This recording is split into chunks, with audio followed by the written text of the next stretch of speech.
I'm keen to give you a chance to contribute to our discussion. So any questions at this point from anyone? We know we've got clients, friends of the firm, and many Headlanders in the room as well. So. Thank you so much. My name is Shana O'Keefe. I'm actually currently on a career break, but my most recent role was at Mars. And I was very interested by the whole discussion, particularly with the first graph you showed, with the, I think you said conventional corporates and collaborative corporates. Right, yes. You then had the example of Arla, where there'd been the firestorm. I wondered if you've got any examples of good collaborative corporates, yes, organizations that are doing this well. And thank you for that. Thank you for the question. There are not many, but some. Let me tell you just a couple of examples. One that stands out is, perversely enough, Walmart, right? And you look at how Walmart has taken on, and again, both self-interest and collective interest, right? They've got Project Gigaton, where they're taking a gigaton of greenhouse gases out of their supply chain by 2030. And so they're working with the Earth Defense Fund, the Standards-Based Targets Initiative, a bunch of NGOs, because Walmart, you can imagine our preconceptions about Walmart. It's actually starting from a place of quite low trust to address a grand challenge. And it's working with its supply chain. And here's the thing, they built business cases around this to say, if the temperature of the planet goes up by 2.5 degrees, we can't sell coffee. That's going to affect our bottom line. So it's this really interesting, that's one. I'll give you another one. Novo Nordisk, who saw, again, this is in the Chinese market, rise of diabetes as you know, the Chinese population gets wealthier. This often happens, we get more lifestyle diseases. They worked with the whole Chinese health system. So the health practitioners, the doctors, the nurses, all the social workers, all of that, around educating the Chinese population. So they've saved an estimate of 10 million lives, and they've taken a 60% market share in a market that didn't exist. So it is possible to do this. Thank you. Tom Bage from Headland. I've got a question around rated colleagues who are part of the polarisation risk and are putting pressure on the leadership in their companies, corporate affairs directors, to actually run further towards some of these culture war issues. I advise a lot of technology companies, and in common with lots of other firms with kind of young, globally dispersed workforces, I often observe there's a lot of intense political pressure going upwards from colleagues to the leadership in these businesses to engage on some of these issues. And I'd be really interested to hear what the panel has to say about how to bridge that divide sometimes between a very kind of radically, permanently online, super engaged young workforce and then an outside stakeholder universe that appears is moving perhaps further away from some of those kind of median views. Politics in the workplace, activism maybe even in the workplace. Munira, do you want to pick up on that? Yeah, I think this is a real issue, and it's technology sector, it's all sorts of sectors. I have a background in the arts and creative industries world, and this is, you know, one of the number one issues because it's an internal staff problem, but it's also an external problem to do with sponsors and you know, where their funding comes from. I think what's tended to happen in the past is people who are in charge of organisations have heard very strident voices, often through staff networks, that, you know, the workforce wants X policy, you know, wants to introduce a new DEI policy or a new, you know, inclusive bathrooms for trans employees and so on. And because leaders want to be responsive, they've gone along with it. But what they haven't noticed is that there are legitimate disagreements and concerns from other people within their workforce. And often within workplaces, there is a kind of indirect clamping down of dissenting opinion. And I would say on some of these issues, what's happened in the last few years is that minority group has decided to push back and say, actually, we won't be silenced. We have a view. We're not evil. Our concerns are reasonable. And often they've been using legislation, they've been using the Equality Act to say that their beliefs are protected. That's not an ideal situation that you're getting into confrontation using the law, because that immediately raises the temperature. But they've got to that position. You know, the classic case that people talk about is Maya Forstater, who has changed the law on this, or at least confirmed what the law says.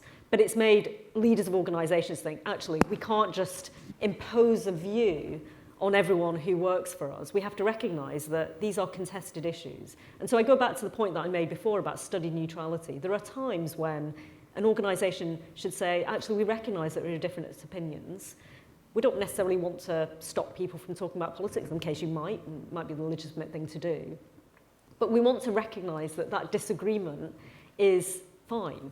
And we're not going to tell people that their views are wrong.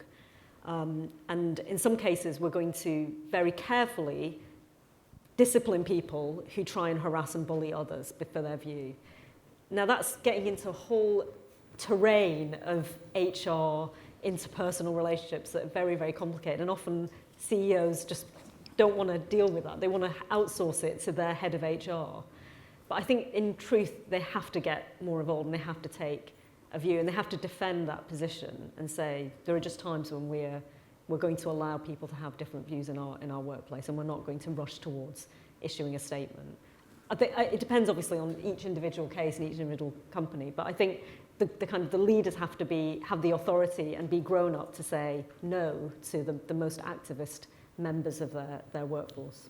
And in fact, the report does touch on examples of some corporates banning political discussion in the workplace. I mean, I have to say that feels a bit dystopian, or is it the answer to avoiding the flashpoints and the headaches that come with the taking action when discussion oversteps the line? Well, it used to be the case. I mean, I'm not so young that I can't remember this, but it used to be the case that you didn't talk about politics in polite society. You didn't raise politics in the dinner party. Now, you know, there might be some downsides to that, but there was a kind of inhibition that people had about immediately launching into political argument, because there is a time and a place. And, you know, so people used to have that sense of inhibition. I think what changed is that we had this mantra in the workplace: bring your whole self to work. You know, bring your true feelings to work. But what happened in reality is that some people felt very comfortable about bringing their whole self to work, and other people didn't. And, you know, after 10 years of it, those people who didn't got fed up. And that's where the backlash has come from. So I think, you know, there are times when it's good to just say, interesting you have that opinion, but not launch into a fight at the water cooler. Thank you. Valentina from Oak North, and it's been a fascinating discussion. So my question is really, obviously, the pressure hasn't just come from employees. I mean, the pressure with regards to ESG and DE&I policies has also come from investors, has also come from the media, has come from the wider public. So I do take the point around, you know, telling your employees, but if a journalist calls you up and starts saying, what are you doing about this? Or an investor calls you and says, what are you doing about that? How do you feel a company should respond? Lindsay? Sure. Have a go. So I think corporates do need to be very, very clear about what is within their sphere of influence, what is their strategy intended to affect, tying their message back to that each and every time. I think there will always be an investor or other stakeholder that has a particular point that they want to make. Quite a lot of the time, though, it's worth listening to just to find out what is going on out there, what kind of issues may come up and affect your business in the future. I think the evolving conversation on, for example, biodiversity and nature that's happened over the last 5 years is a really, really good example of that, where it has started as a very, very niche environmental topic for many, but it's kind of moved into the corporate mainstream as they've recognized more and more of the risks and now got an evolving reporting framework through which they can tackle those emerging risks. So it is important to listen to that variety of views. But I think it is absolutely important to be very, very clear about what you think it is the job of your business to affect and to impact, and what is outside your control, what might need liaison with policymakers and with government. And I think that's where some organizations may have gotten themselves way over their skis in the early part of the decade, making commitments that sounded good to a lot of people when there was a huge groundswell of opinion backing a particular topic, but started to drift into areas that were largely outside of their control and are now having to walk them back. So I think that clarity is really, really important. Hi, I'm Armand from BT. So a few years ago, during the midst of peak of COVID, we were thrust into one of these when people started attacking our base stations because they were apparently causing COVID. So I guess what do you do when you don't have time to go through a nice evaluation matrix for risk, but you're just thrown into it, you don't have time to build a collaborative frame, you just have to deal with it? Thoughts from anyone? Yeah, when you're up against it and in the heat of a crisis, I guess you don't have time necessarily to comb through the pages of the collaborative corporate playbook to look for the answer. I guess the principles we've talked about come into play there. I'll just jump in with a couple of thoughts. One, so sometimes these are real, genuine risks, and journalists calling up is a sign that there is public outrage out there, and it reflects wider public sentiment. There are also times when a journalist rings up and is trying their chances and trying to create a story out of nothing. I think the M&S Christmas ad, Yes. the Palestinian colours, which is mentioned in your report, did M&S really need to apologise? Was this going to really damage their... I don't know, and I shouldn't judge not knowing the case, but lots of these stories are kind of invented outrage, fake outrage. So being able to judge the difference, and I'm loath to tell a room full of very experienced PR and corporate affairs people how to do that. But there are just times when the immediate rush to want to apologise and withdraw something turns a story into a day 2 story rather than just a 5-minute blip. So that's one thing, being able to judge what's real and what's not real. And there are activists, as I said, who are bad faith actors who are looking for things to be outraged about. The second thing is being genuinely reflective on whether you as a company or as an organisation are virtue signalling, and that virtue signalling possibly can be irritating, and whether there is something in what you're doing that maybe has encouraged or invited that response. It's very hard when you're in the heat of the crisis and to reverse things like that, but it is worth reflecting on whether that's an issue.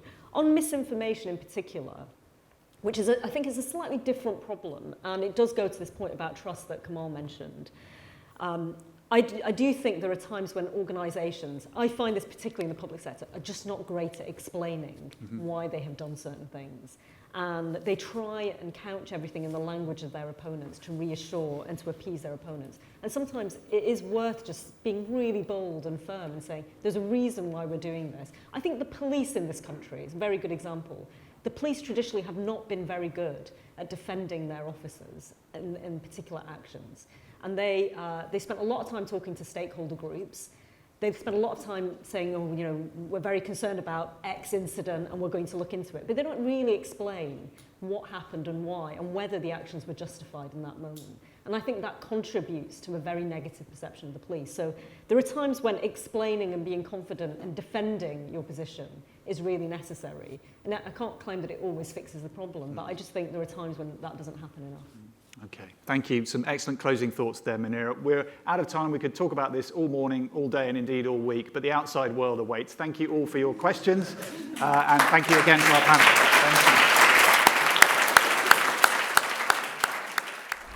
Thank you.